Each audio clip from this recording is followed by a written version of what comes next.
Dottor Galfione, Zucchetti ha permesso alla fondazione di rivoluzionare il suo sistema, introducendo la business intelligence e creando un'efficienza che era necessaria per una struttura come l'OIC. Sì, diciamo che si tratta di un progetto, di un percorso costruito assieme. È stata una sfida molto importante, iniziata 6 anni fa, che ci ha portato, grazie alla profonda convinzione di OIC che un successo si raggiungesse solo in squadra, e la prima squadra sono stati loro, ci ha permesso di realizzare un sistema digitale completamente integrato al servizio dell'offerta sociosanitaria del gruppo, e diciamo che effettivamente è stato un successo ed è un esempio che noi stessi come Zucchetti vogliamo portare avanti. E quindi le sfide a cui si trovano davanti le diverse realtà sono sempre più rivolte ad una digitalizzazione sempre più capillare e sartoriale, perché ogni realtà ha diverse esigenze. Con Fondazione, quindi, quali sono stati gli aspetti da implementare, sviluppare e che stanno portando quindi già i suoi frutti? Gli aspetti più critici, non solo della Fondazione OIC, ma in generale delle strutture sociosanitarie, sono legati al fatto che esistono sistemi spesso frammentati che non parlano tra di loro, mentre è fondamentale oggi, e sempre più lo sarà in futuro, anche a causa di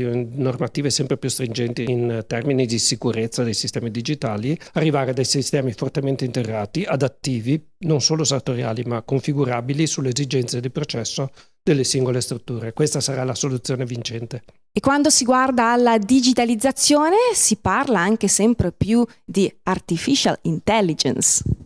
Assolutamente, è un tema caldissimo di questo ultimo periodo. L'intelligenza artificiale ci permetterà soprattutto in una prima battuta di riportare i sistemi digitali a una comunicazione più naturale con gli operatori, quindi le applicazioni a cui noi stiamo pensando e che stiamo portando avanti sono proprio quelle che permettono di interagire con le informazioni dei pazienti in maniera naturale, questo fornendo poi tutto un supporto alla qualità del percorso di cura. E una cosa fondamentale che non deve, tra virgolette, spaventare è quella che fino a poco tempo fa vedeva la tecnologia e l'innovazione come matrigna, quindi con sempre dei gap legati alla formazione, che oggi invece diventa sempre più user friendly e quindi cambia anche l'interazione uomo-macchina e c'è anche un'evoluzione in termini di machine learning. Assolutamente sì, e diciamo che i due aspetti fondamentali dell'intelligenza artificiale sono che il machine learning e il deep learning permettono fondamentalmente un recupero molto più profondo e una comprensione veramente dettagliata delle informazioni, quindi questo è un esempio di intelligenza artificiale a supporto dell'uomo. Poi c'è l'intelligenza generativa che invece rende effettivamente l'esperienza molto più user friendly, perché l'operatore non si deve più muovere all'interno di centinaia di maschere, ma l'intelligenza artificiale può aiutare